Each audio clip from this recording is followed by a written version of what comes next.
राम राम सभी किसान भाइयों को। मैं आपका मित्र आज़ाद यादव। चलो खेती करें यूट्यूब चैनल के माध्यम से आज हम बात करेंगे गर्मियों में मूंग की खेती के बारे में। यदि आप इस टाइम चना गेहूं की फसलों से फ्री हो चुके हैं और आपके खेत खाली हैं और आप उसमें कुछ बोना चाहते हैं तो आपके लिए सबसे बेस्ट ऑप्शन है मूंग की खेती। क्योंकि आपको मूंग की खेती करने में ज़्यादा कुछ परेशानियों का सामना करना नहीं पड़ता है, तो आप मूंग की खेती कर सकते हो। इसके लिए आपको बस एक बात ध्यान रखना है कि आपके पास सिंचाई के पर्याप्त साधन उपलब्ध हों, और उसके अलावा आप ज़्यादा कोई मतलब टेक्निकली आपको कोई परेशानियों का सामना करना नहीं पड़ेगा। तो चलिए बात करते हैं मूंग की खेती के बारे में। उससे पहले यदि आपने मेरे यूट्यूब चैनल को सब्सक्राइब नहीं किया है तो कृपया करके यूट्यूब चैनल को सब्सक्राइब कर लें और बेल आइकन का बटन दबा दें, ताकि मेरे द्वारा खेती से संबंधित जो भी जानकारी की वीडियो अपलोड करूं वो आप तक पहुंच सके। तो सबसे पहले हम बात करते हैं कि मूंग की खेती का जो मतलब गर्मियों में बेस्ट समय कौन सा है, यानी किस समय कर सकते हो। तो आप मार्च से अप्रैल महीने के बीच बीच में आप मूंग की खेती कर सकते हो, क्योंकि इस टाइम मूंग की खेती करने से आप मतलब यानी कि बरसात आने से पहले पहले मूंग की खेती से फ्री हो जाओगे। तो आप मार्च से अप्रैल महीने के बीच बीच में मूंग की खेती कर सकते हो। अब वहीं बात करें यदि मिट्टी की, तो मैं किसान भाइयों को बताना चाहता हूं कि मूंग की खेती आप किसी भी प्रकार की मिट्टी में कर सकते हो। बस थोड़ा उत्पादन पर फर्क पड़ता है कि यदि आपकी उपज यानी कि उपजाऊ मिट्टी ज़्यादा है तो आपकी उपज ज़्यादा मिलेगी, और थोड़ी कम उपज वाली मिट्टी है तो आपको थोड़ा कम उपज मिलेगा। तो आप किसी भी प्रकार की मिट्टी में मूंग की खेती कर सकते हो। और फिर भी यदि आपके मतलब कम उपज वाली मिट्टी है या उपजाऊ मिट्टी है तो आपको फिर भी करना क्या है उसमें ज़्यादा उत्पादन के लिए, कि उसमें आपको देसी खाद यानी देसी गोबर का खाद ज़्यादा से ज़्यादा प्रयोग करना है, ताकि आपको एक अच्छे से अच्छा उपज प्राप्त हो सके। और बात करते हैं अब जुताई की। तो आपको करना क्या है कि उसमें पहली जो जुताई करने वाले हो उसे गहरी जुताई करें।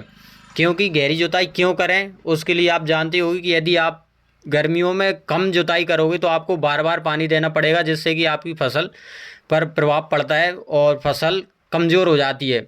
तो आप जो यदि पहली जुताई गहरी करते हो तो उससे क्या हुआ कि आपको लंबे समय तक नमी बनी रहती है। आप जो पलेवा करोगे या आप उसकी सिंचाई करोगे तो उसकी जो नमी है ना वो काफ़ी दिनों तक बनी रहती है।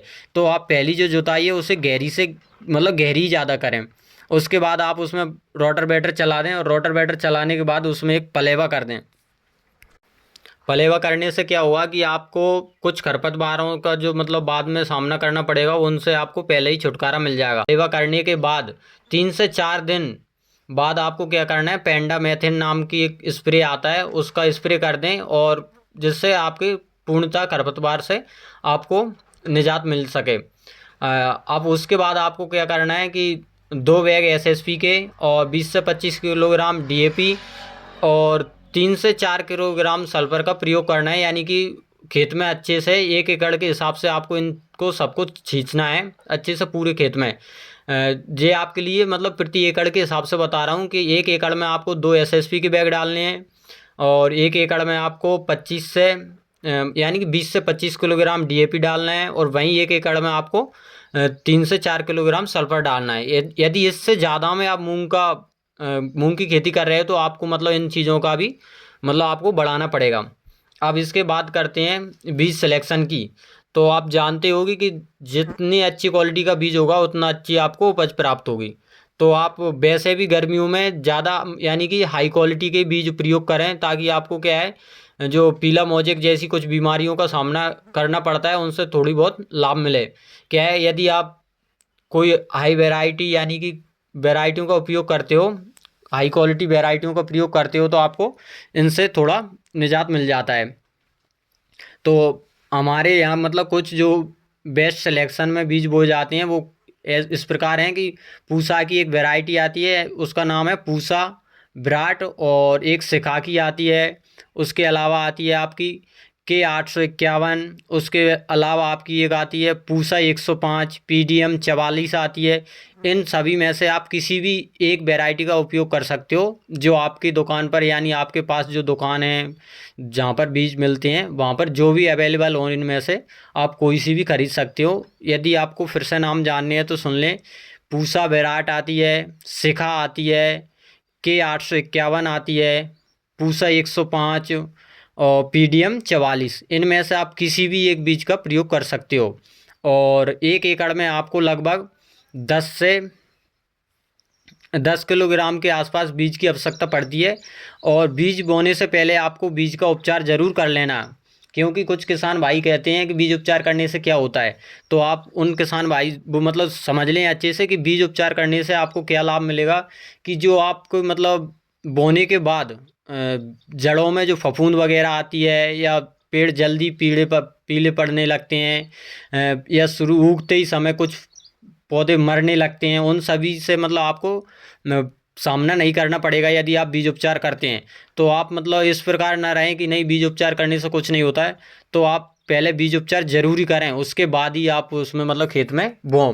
और बीज उपचार करना किससे, बीज उपचार के लिए आप आपके पास की कोई सी भी दुकान पे से जो बेस्ट क्वालिटी का आपको वहाँ पर बीज उपचार मिल जाए, जौन सा भी हो, आप उसे लाएं और उससे बीज उपचार कर दें। और बीज उपचार करने के 2-3 घंटे बाद ही उसको बोएं। और जब आपकी मतलब आप बो दें उसके 20 से 25 दिन के बाद आप सिंचाई कर दें। कब, जब आपकी मूंग 2 पत्ती वाली हो जाए, यानी कि ज़मीन से निकलकर 2 पत्ती वाली हो जाए, तो आप उसमें पहली सिंचाई कर दें।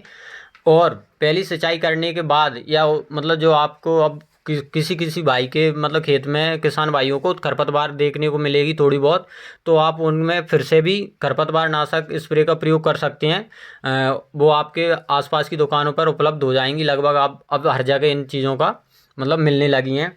और फिर करना है कि फिर आपको कब मतलब उसमें फिर से कब पानी देना है, तो आप अपने खेत के हिसाब से, यानी कि किसी किसी की नमी ज़्यादा रहती है खेत में, तो वो मतलब टाइम से उस हिसाब से दे लें। और किसी की जल्दी वो हो जाती है, यानी कि नमी चली जाती है, तो आप उस हिसाब से दे लें। तो यानी आपको लगता हो कि अब आपका खेत पानी मांग रहा है, उस हिसाब से आप उसमें पानी दें। और ज़्यादा पानी देने की कोशिश ना करें कि मैं ज़्यादा से ज़्यादा पानी दे दूंगा तो उपज ज़्यादा होगी।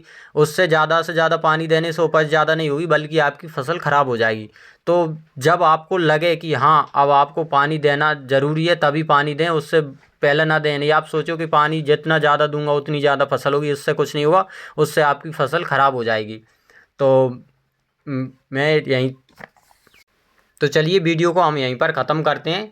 इसके अलावा भी यदि आपको मूंग की खेती के बारे में कुछ और जानकारी जाननी है, या आपने मूंग की खेती की फसल, यानी कि मैं जो पहले ही बता चुका हूँ, आपने पहले मूंग की खेती कर ली है और अब आपकी मूंग 20 से 25 दिन आगे आसपास की या उससे भी ज़्यादा दिन की हो चुकी है, और उसमें आपको कोई प्रॉब्लम आ रही है, कुछ रोगों के बारे में मतलब रोग दिखाई पड़ रहे हैं, तो उनके बारे में मुझे कमेंट करके बता दें।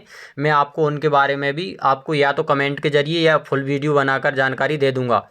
तो चलिए वीडियो को यहीं पर ख़त्म करते हैं। और यदि आपको वीडियो समझ में आई, यानी कि अच्छी लगी, तो आप वीडियो को लाइक एंड शेयर ज़रूर करें अपने दोस्तों को लिए, अपने किसान भाइयों के लिए। तो राम राम, धन्यवाद, जय हिंद, जय भारत, जय जवान, जय किसान, वंदे मातरम।